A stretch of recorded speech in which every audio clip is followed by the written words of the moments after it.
Greetings, everyone. This is Ehav Ever, and this is the final video of the Debunking Missionaries series. Okay, so now basically in this series, I wanted to deal with the issue of missionaries. I've got some personal reasons I really wanted to get something like this out there, specifically partially because I've gotten a lot of missionaries coming at me sometimes when I do certain videos, but also because I've known people who've been influenced by missionaries, and I think no one who's lived in America hasn't had to deal with them in some way or fashion. Now, I've also noticed that when I've seen debates or things against missionaries, I've seen that sometimes they haven't really dealt with the issues that I notice, and those are dealing with some of the historical aspects of the issue. And that's why I wanted to cover in this group of videos. And I just want to kind of have a recap here as the last video in this series. And as you know, one of the big issues I made was that the missionary perspective lacks a lot of historical integrity. Basically, their sources are unreliable. And if you ever have to face off against missionaries, what you basically do is make them prove out the historical aspects first. I mean, you deal with like, okay, well, who wrote the New Testament? How do I know that any of this stuff was written by the people you claim it was written by? You can basically say, you can't just believe in something because they say so. I mean, what they'll try to do is, oh, just pray about it. But there's no requirement in the Torah to just pray over things like that. Basically, the Torah was given with millions of Jews there, and the Jews who stand today are descendants from the same Jews that got the Torah at Mount Sinai. And everybody was involved in that process. But when you get to the New Testament, you're basically dealing with supposedly a small group of people who are not known to be the authors of the text that exists nowadays. And this was something that I showed in the previous videos that they're not equatable. They're not the same thing at all. So you can't consider them in the same light.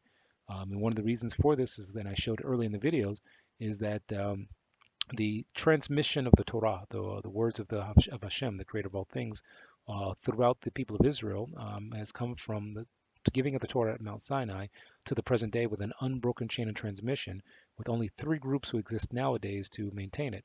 As well as I showed that within the Jewish/Torah Moshe communities, when you deal with how the correct understanding of the Torah is presented, what has been transmitted through generation, you've had a process that shows what that information was, as well as who transmitted it. And it's something that hasn't died out with any community. There's always been a Jewish community that's been identifiable throughout history from the time that the Torah was given until the present era. I've also shown how in modern times it isn't just those who are considered Jews or Torah Moshe Jews. You also have Karaites and Shomronim also being known as Samaritans, who have their own ideas and their own transmission, but all three groups descend from the same group of people who were at Mount Sinai. So basically, when the Torah was given, everybody heard it, everybody saw it. But when you get into the missionaries, you got a lot of questions that come up. Like what, how, who, when, why, where.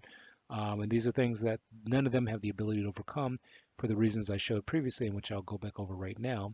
And one of those reasons being that the transmission of information from the time of the first group of Jewish Christians, if you will, Jesus' supposedly first followers, there was basically a huge break in time where the Jewish element of it disappeared. And basically, there's no continuation known amongst the non Jewish elements. Now, of course, it's interesting that in terms of text, none of those original Jewish Christians left any text behind that can be identified in modern text. Basically, all of those texts come from the earliest Christians known as the Catholic Church, basically. So what this means is that when you're dealing with missionaries, you just simply have to ask them a few questions. Like, hey, before we get into anything else, here's a good question. Why didn't Jesus, or Yeshua as they call him sometimes, why didn't he write his own gospel? Why does it have to rely on other people who supposedly knew less than he did? And the only response is a historical response. Based on the New Testament, why are there two different genealogies in Matthew and Luke? Again, historical, not just what you believe and not what the next guy believes, history. Acts 2:8, we covered that. How do we know that that took place historically? Can you identify 20, or more Jews who saw these miracles that the New Testament claims that Jesus did, outside of the New Testament? Give me some people who can, verify this, as well as the modern day, lineages. Nobody descends from Jesus or his disciples. Then you also get into Paul. Basically Paul is considered to be a very controversial individual, especially within Christianity itself. There's no proof that he existed. There's no proof that who he was, who his family was, who was his father, why did he not have any children? And he made some very controversial statements, supposedly in his text, against the Torah, things that the Torah itself say, you don't do. He says, okay, go ahead and do it. So who says what here? So basically, there's no conflict here. The Torah and the, his Christian Bibles don't match up. So, one of the things I, would go back to in the previous videos is that whenever a question comes up in terms of what is the truth, a person would always have to go back to the original source text. So if a missionary comes to me and says, well, this is what the Creator says, well, I just open up the Torah that you see here and simply go back and say, okay, well, let's look and see where does it say that? Where does the Creator specifically say that himself in the Torah? Because all Jews agree that the Torah was given to Moshe or Moses, and from there he basically wrote out the entire text as the Creator told him to do it. So if it's in there, and if it's something that supposedly is the truth about what the Creator says, we should be able to find it word for word. We should be able to read it and be able to see that the text says it in Hebrew, not in translation, it's specifically in Hebrew. And that's the important part, that we go to the most ancient and authoritative text and then go from there and say, okay, well, what's in it? The same way someone brings up an issue of something being the Tanakh, a prophet said this, this is what the prophet meant, this is what he wrote. Okay, well, let's open it up. Let's take the Hebrew text itself in the oldest, most authoritative text and actually read what's in there. And I read Hebrew, I understand Hebrew, so I can easily do that. So basically, it's like saying if someone says, well, Ezekiel, this says this, well, here's Yechezkel. That's how you say Ezekiel in Hebrew. Let's read it line for line. If it's not in there, I ignore you. And that's why I say if you can't answer the historical elements, of course you're going to lie about the stuff that's in the text. And you'll find that even missionaries that know Hebrew try to ignore elements of the text that are very clearly stated in the text and clearly written there.